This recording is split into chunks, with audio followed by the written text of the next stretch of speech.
Welcome. Thank you. I'm Shoto. I'm the Sukansu and the Shisui here at SokukoJi Buddhist Monastery, which means I help keep things going, trying to help with the programming and the property upkeep here. I just want to invite anyone who finds value in these teachings to please participate either by joining us for the Dharma talks from either Sokuzan or his monks, his students. Join us for any of the book studies throughout the week, even just one time throughout the week would be great to see you in our Zendo or to join us online. We could really use your help with your practice, joining us, and also financially to help us keep the programming going here. So thank you very much.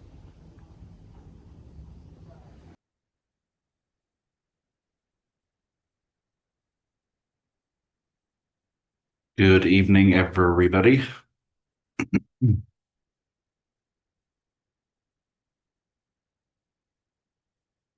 This evening,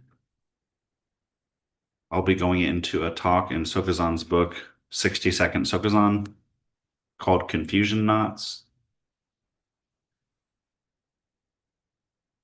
And it's pretty short, so I feel like I can read it.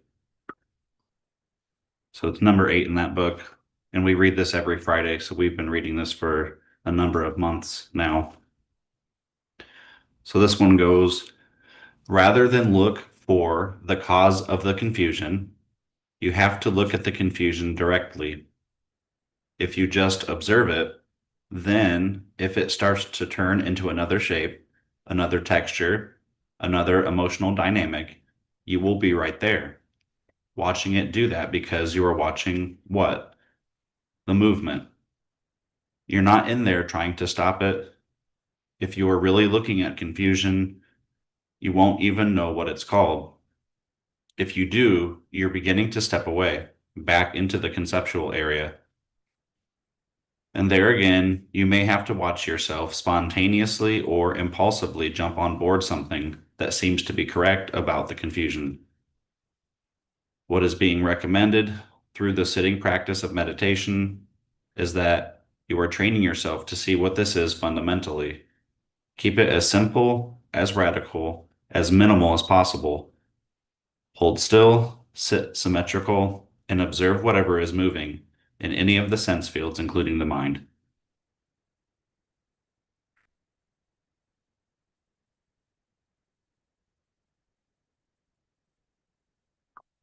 And I wanted to go a little bit, at least, into how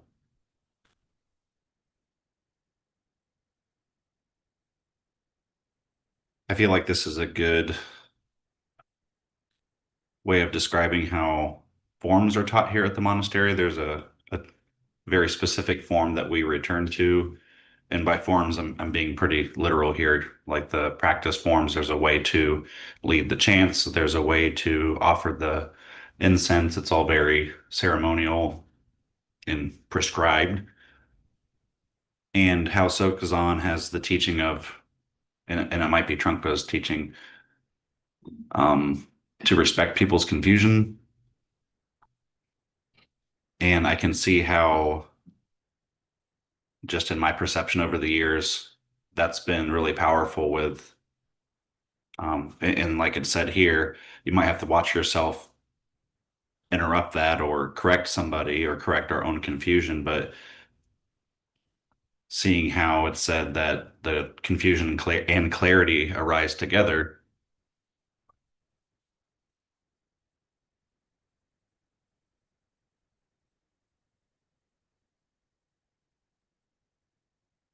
So having a structure set up here where people have the space to be confused or to do things outside of maybe the line of a form or the way things are supposed to be, so to say, really helps to train the mind instead of just controlling us. It maybe I'm speaking for myself, but it would be easier at times just to have to be told what to do because then you wouldn't have to think about it. You would just know what you were doing. But when we have the instruction to just look at the confusion, it can be really uncomfortable. There's such a momentum to correct the things that we see that we think are wrong.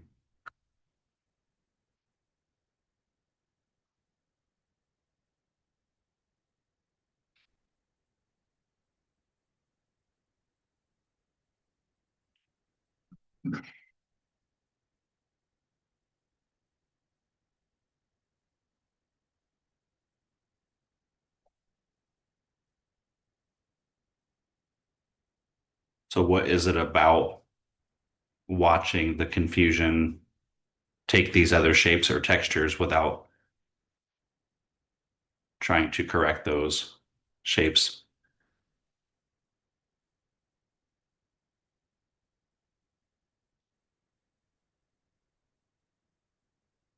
The only way I can really answer that is to bring it back to the awareness. It has to be about the awareness because anything beyond it being about the awareness, it seems, is some kind of result orientation. We're trying to get somewhere or use the form or structure to produce an outcome. So I recognize maybe I'm going a little bit off topic with the idea of confusion knots, but I was curious to see if bringing those two up, the confusion knots in our own mind and the way that we help each other and relate to practices, maybe can enrich in this topic, if that's a word, enrich. Um, if there's any question to help me maybe go into this, please. Thank you. You're Devon. If you said just look at the confusion directly from the book. And the confusion doesn't seem to have a shape or form or anything to look at directly, or it might just be moving, or can you say anything about that that would help? I think you have me beat there. I think that's like what we're aspiring to be able to say about our confusion. And what I mean by that is where he's saying, or I'm understanding it to be said that like what you're saying is actually pretty insightful because you're seeing that there's not really like a shape to it. And you even said like it sounds like you're saying you're watching the movement itself. Um, so that sounded like a good description of it. Um, maybe maybe a little bit of judgment when we um, call it confusion or that we can't like outline whatever that is. There's a little bit of judgment there, maybe that we can look at. But as far as I understood what you were describing, that's basically the meditation practice, as far as I understand it. Was there something about that though that I'm missing? I guess I was really trying to nail down confusion and see how to describe that. There's different kinds, like the confusion of not knowing what to do next, where you've forgotten a form, you're not sure what to do. When we're looking at that, what are we looking at? Mhm. Um, Maybe not all the time, but maybe something about that grasping at results. Like, thank you for bringing it back to that example. I just thought of like trying to lead the chants when we're, well, not even just when we're learning, but there's a lot going on with the switch instruments and you're grabbing stuff with left and right, and that's confusing to coordinate all of that.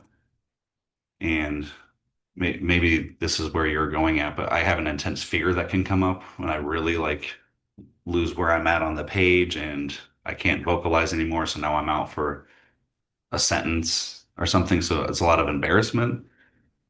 And that seems like, at least conceptually, that comes out of wanting to have it show up a particular way. So I think that's included here too, where we're encouraged just to watch that spontaneous way that we freak out or forget or have that space show up as confusion. Is that what the area you were looking at? Thanks for bringing in fear, because I think that furthers the confusion of, it sort of blocks the seeing of it. Thank you. Thank you. Apologize, I don't feel like I quite understood what you were asking or got at it, but thank you. Thank you. Chondroma. Chondroma. Bowing. Uh-huh.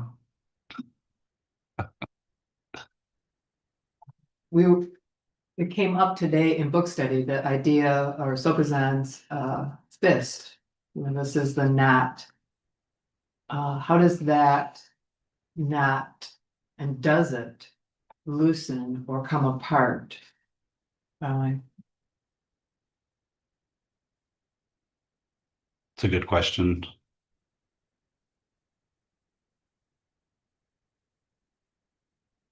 It's it's showing up to say it like two ways where there might be like a emotional dynamic that can loosen up, but I just feel like I've heard it enough and from Sokuzan or the teachings in general where that's circular too. Like if it were to come apart, like it's subject to coming back together. So maybe we have to step beyond like the literal fist there because I sort of contemplate like a deeper fist, something that's grasping at that grasping, like the this and that. So maybe like more of like the not here, like in the heart center to say it that way. That because that brings it back to that hope and fear dynamic where um it feels more subtle and maybe that's not different than the that more basic fist idea that I was trying to bring up.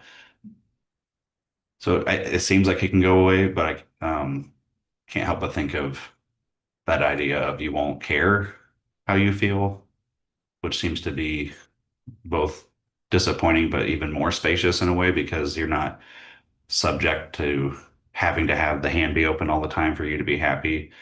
It seems like there's a situation where either one of those is received without pushing or pulling.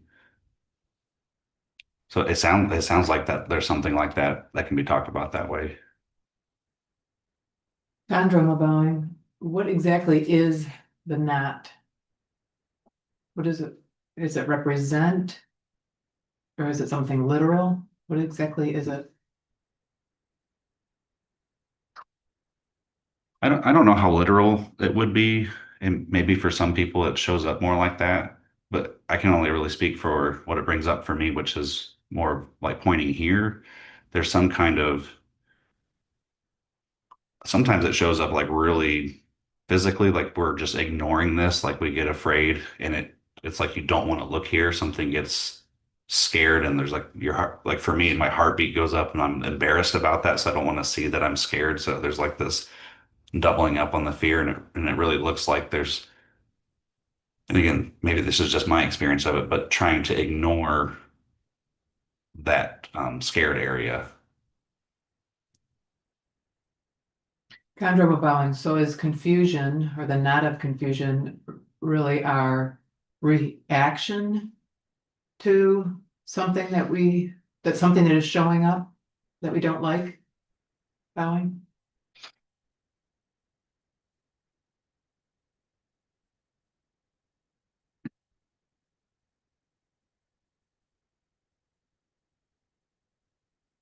I, the short answer is I think so. Hmm. Is there more you want to go into around that?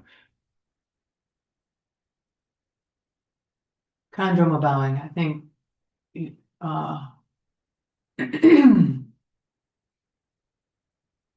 looking at what is showing up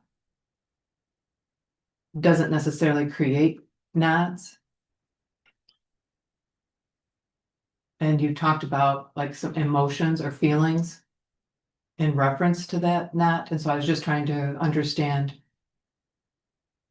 look at it in more detail, what exactly that is, bowing. Just as you're asking more around it, it seems like it can include like the stories too. Like there can be a not quality of the stories that sort of overlap and like Trungpa Rinpoche says like that cocoon idea seems like there's a substance almost to those thoughts and ideas and fears and hopes that functions like material to cover up whatever that is. So that has more of a not quality when I think about that. So maybe like the mind stream or the confusion wrapping up around that.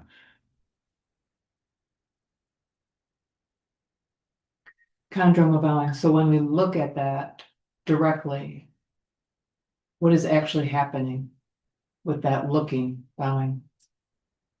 I don't know if it's actually happening, but I feel like it could be talked about, like the very nature of that knot is to not be looked at. So when we set the intention to look at it, it's sort of like completely driving it inside out of itself. Maybe that's a little silly of saying it that way, but to have that intention to look at it seems to really go right at the root of what it's trying to not have you do with it. Like it doesn't want you to look there. Um, so maybe that can be talked about as seeing the knot, or that by seeing the knot, it can't keep the fuel going. I can't really point to anything that's suggesting that something will like out and out stop, at least as far as what I'm looking at right now.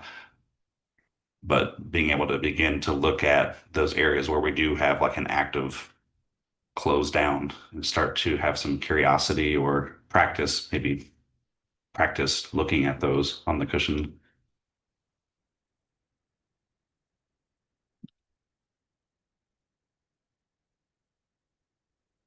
Milka. Combine when confusion arises in forms, what is misunderstood?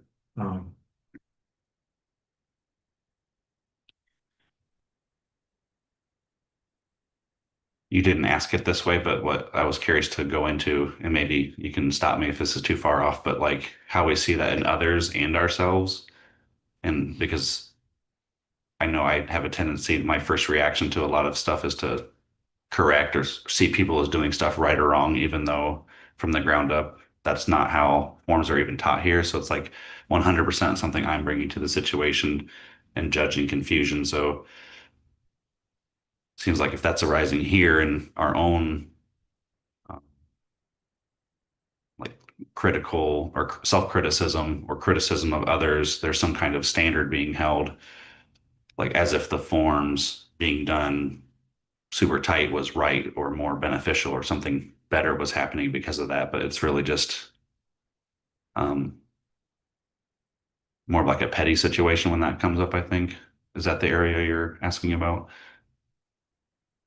Combine. Yes. So if there's no right or wrong in the forms, what is it that looks confused? I'm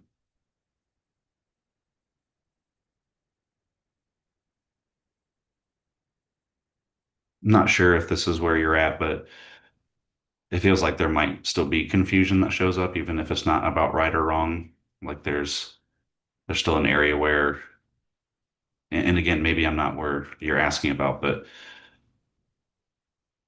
through that, even that teaching doesn't mean someone won't come in and actually correct or like keep someone from being overly disruptive. I'm thinking of a gentleman who used to come in here and just move stuff.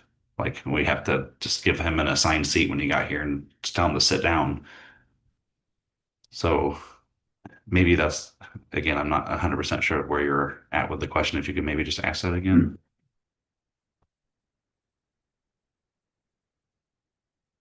Combine, I forgot my question. But showing up now, those expectations. Does what looks like confusion arise out of our expectations when we're attempting a form?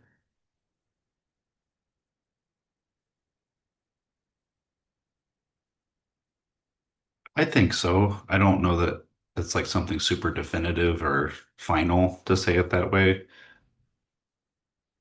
But I don't see anything really wrong with looking at it that way. That's definitely a part of it, I would say. Combine when we're attempting a form, is there anything we do during that form that is confused? Um,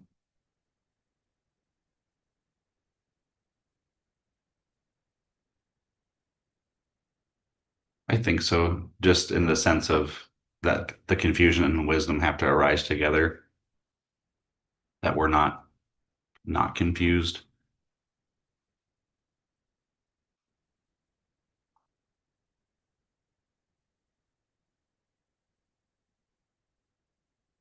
And that's part of why I wanted to bring that topic up in terms of forms, is seeing how by just having the intention not be about outcomes or performing the forms, how that actually allows it to be a mind training where we can use it as a way to observe the mind instead of control what's showing up.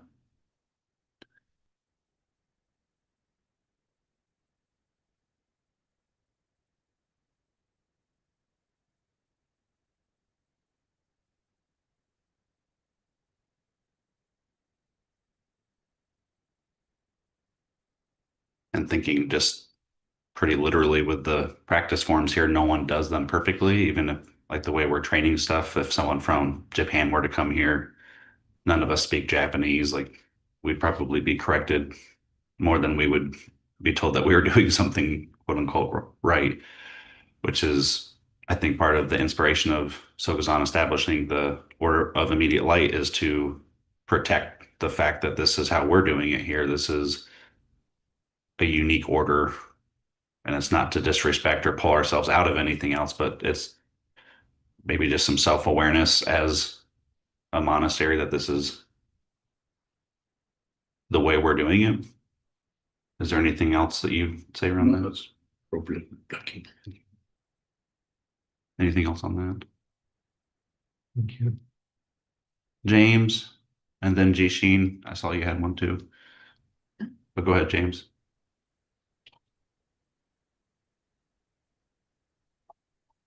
Oh, 1 second.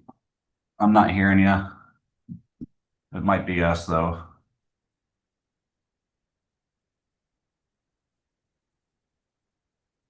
No, we have our audio on. I'm not hearing yet. Are other people able to hear James? Yes? No? Okay. No. Oh. Try again. No. Can you hear me? I can hear you, Jasheen. Maybe we'll go to Jasheen and James. You're welcome to type out your question. I can read that too. But Jasheen, would you like to ask yours in the meantime? Thank you. Can You hear me? Oh, go ahead. Wait, did my microphone work? Yeah, there you go. Go ahead, James. All right, got one of the set standalone mics. So, I don't know, a teacher once said that we're always in the, Oh, lost you again mid-sentence.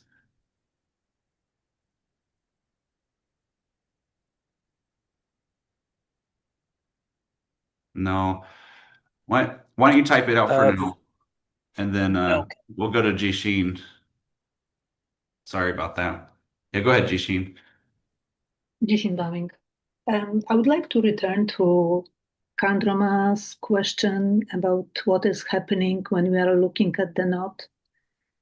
And I'm wondering if looking at the knot is something which is perhaps lifting the walls, the covers, the walls of the knot, the covers, which form the knot. Do you see any connections there? Bowing. The way I would understand, I guess the response to come out of that is that the walls, I already forgot if you said like come down or start to take those apart. However it is you said it, that might show up less literally and more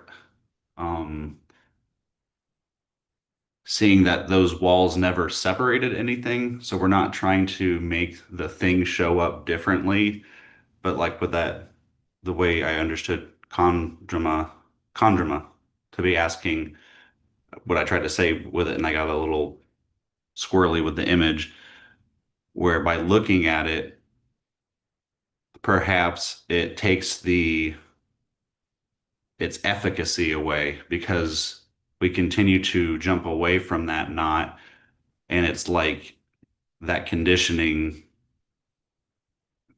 sort of creates the fear because then every time it comes up, we know we have to jump away from it so we can be in the middle of something and get triggered, and then we're helplessly kicked up into our thought patterns or into some kind of tornado. Where if we spend some time just looking at that, we see that it never was something you had to jump away from in the first place. But you can't just like do that. I think you have to practice a lot just doing as little as possible. So not maybe different than what you're saying, but just being tentative that we don't, or that we see how some of those concepts can betray us trying to get a little bit better or clean up our act. And not saying that you're doing that, but I tend to get really literal and positive with concepts, so I can see how I tend to do that. Thank you. The teachings are saying that wisdom sees the confusion. So what is that wisdom which would see our knots of confusion? Bowing.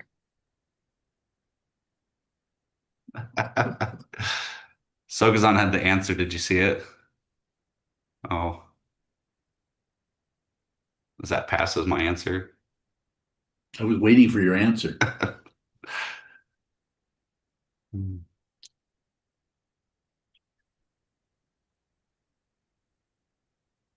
have to remember who was asking you the question.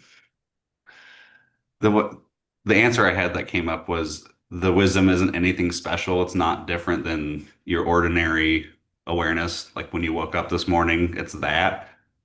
Like we're looking at our confusion all the time. So I think we just are really hopeful that something else more spectacular will answer that question one day, but maybe not.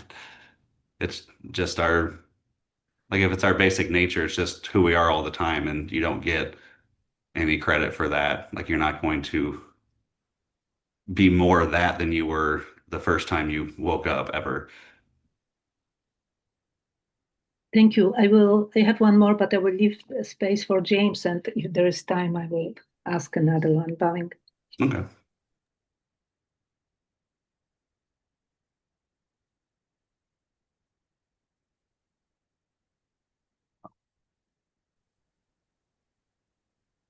Can't hear you, James.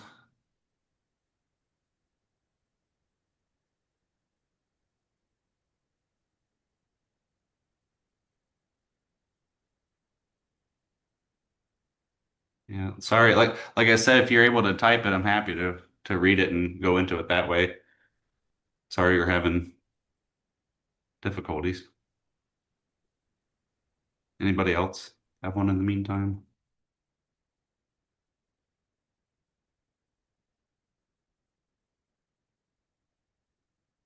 Condrama. Condrama bowing. Can you read the first paragraph again? Mhm.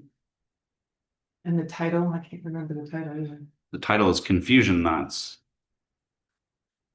Not to be confused by tonight's talk, which is Confusion Knots in quotes.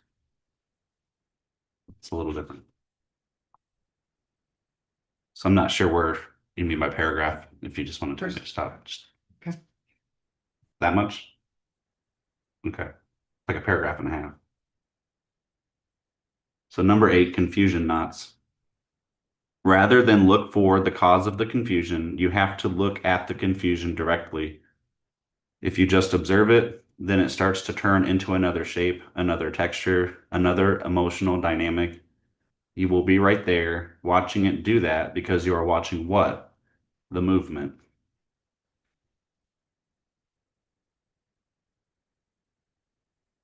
You know? You're divine. Could you read the rest? You're not in there trying to stop it. If you're really looking at confusion, you won't even know what it's called. If you do, you're beginning to step away, back into the conceptual area. And there again, you may have to watch yourself spontaneously or impulsively jump on board something that seems to be correct about this confusion. What is being recommended through the sitting practice of meditation is that you are training yourself to see what this is fundamentally. Keep it as simple, as radical, and as minimal as possible. Hold still, sit symmetrical, and observe whatever is moving in any of the sense fields, including the mind. Thank you. Mm-hmm. Milka. Avowing what makes us reject confusion.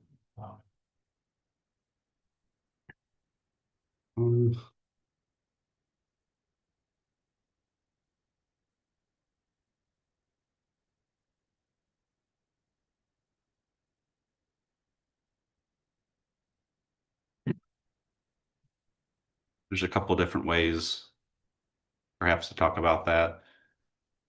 One is the idea of desire, or we want something else. So when the confusion shows up, we remember a time where we weren't confused, or at least in that way. And that's sort of how I'm seeing it play out, as we have another time where we felt differently in a situation and we compare it. So there's a comparison which makes us think that we could possibly be able to be in this situation in a different or a better way. So that seems to be the basic presumption that allows us to continue to try to steer away from it. Like, we think it's possible that something else could happen. So we project something else and then grasp after it. I think is the way that shows up. Avowing, and then the other direction, what makes us grasp confusion, or why would we want confusion in a situation? Why would we want confusion? I think that's how SokukoJi talks about sometimes of like agoraphobia, like fear of open space. So sometimes there might just be too much space, either called boredom, or if it gets into that agoraphobia, we're just afraid of not knowing who we are for even like a minute. Like, we just need to know the next thing we're going to do, and keep that grasping going. So it offers like some kind of safety. I think maybe that's the basic reason why we do that. Like, it does help us ignore some of the relative suffering. And then I see James is back on. You want to try again? I see. No? Okay. Sorry about that. Did you have more on that, Yoko?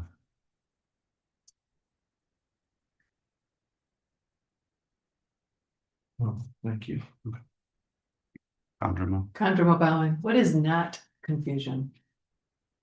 NOT, not KNOT. You beat me to it.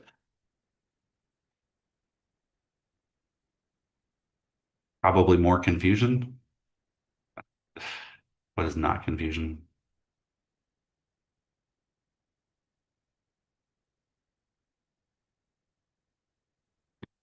Something in the area of intention, maybe. And I'm sort of looking at that as I say it. Like, intention being not confused. Like, if it's about intending, it doesn't really seem like there can be any confusion in that until there's like intending to do something, like when we leave it for that result. But something, not to be too romantic, but there feels like there's something pure in the intention, that maybe we could answer it that way, or maybe there's not confusion in the intention. Kondroma bowing. If someone is realized, will they experience or see confusion? I don't know. I'm trying to think of the way I've heard it talked about, because I'd have to come out of some like traditional teachings. I'm thinking of Shakyamuni Buddha. Did he not see confusion? When then you have teachings on the wall like mind is the Buddha. So it sounds like they just see the mind. Maybe that's what we're calling confusion. So is there a way you're understanding what that would be when you're asking it? Maybe I can get closer to what you're actually asking. Kondroma bowing. Just looking more at what exactly is confusion. Is it, I think we probably all have different definitions of it. So in this case here, in this teaching today, what is the definition of confusion? Bowing. Thank you.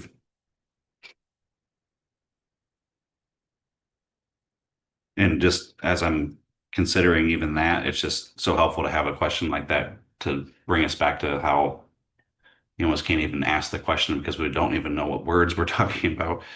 So like I've just tried to talk on this topic for what 40 or 30 or 30 minutes or so now and seeing how I'm taking for granted what confusion even means because when you press me on, I really don't know. So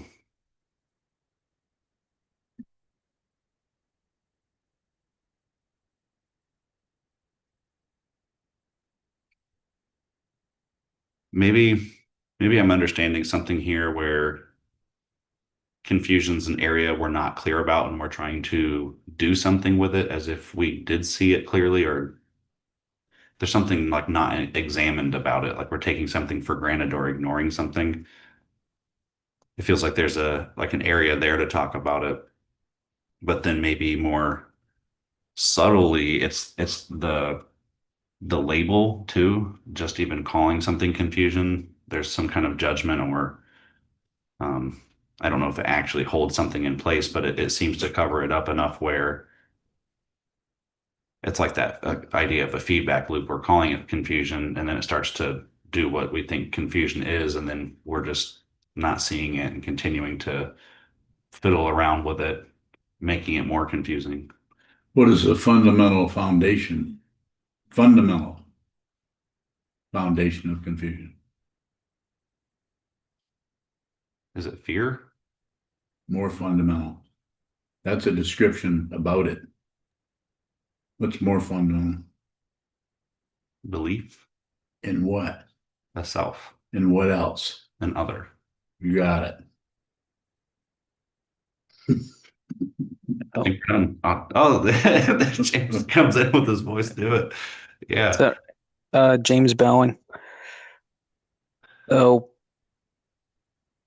I'm gonna ask about things that you don't normally notice. Like Me? everyone has, I notice yeah. everything all the time. All right. I don't know. Please, I'm sorry. You ever notice that every single person in the room's wearing clothes? Just Well, thinking the Advaita monks who go naked. Is it confused to not be willing to do that or not to be free? yes, but it's not because of it. I just think we're all confused, regardless of how much clothes we are or are not wearing. That's the Jains, isn't it? The sky-clad monastics, they call Don't them. know. I was answering that. I know the answer to that. They're the Jains, the sky-clad Jains. We studied about them in college, and they are naked, and they walk around like that. We had a gentleman in our class too, who lived there, and he said that they still have those there, and that there are people who are employed who will walk with them, like because they just walk around. So they have these like poles with little sirens or like flashing lights to help people not hit them on the road and stuff. But they have like escorts that go with them nowadays. Just thought I'd share that. G. Sheen, did you have So, something? Oh, sorry, James. sorry, I was gonna ask if do you think the confusion's caused by the second noble truth of wanting things to be different? I think so. I think that's how it's talked about. So I don't know. Do you ever contemplate the not wanting things then? Hmm.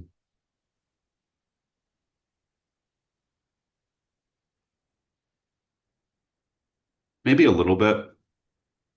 I do that sometimes. Like if you're just asking about something I'm doing, um, probably not what you're asking, but I do it with diet sometimes. Like that shows up maybe every few years. I get really inspired to kind of pare down my diet, and that shows up in that area as a sort of contemplation, like looking at those hunger cues. And yeah, I'm just being very literal, understanding your question, I guess. There's times where I'm actively practicing with that area.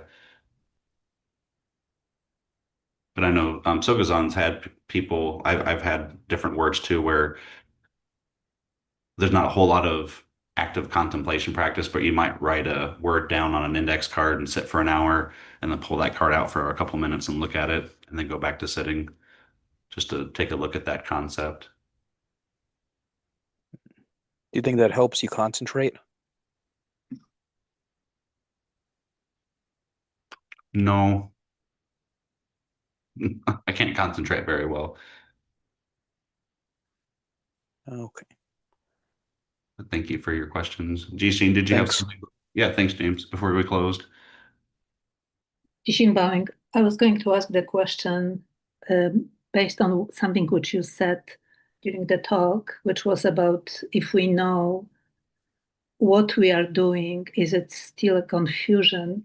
But Sukuzan, in the meantime, answered that question. So no more questions. Thank you. All right.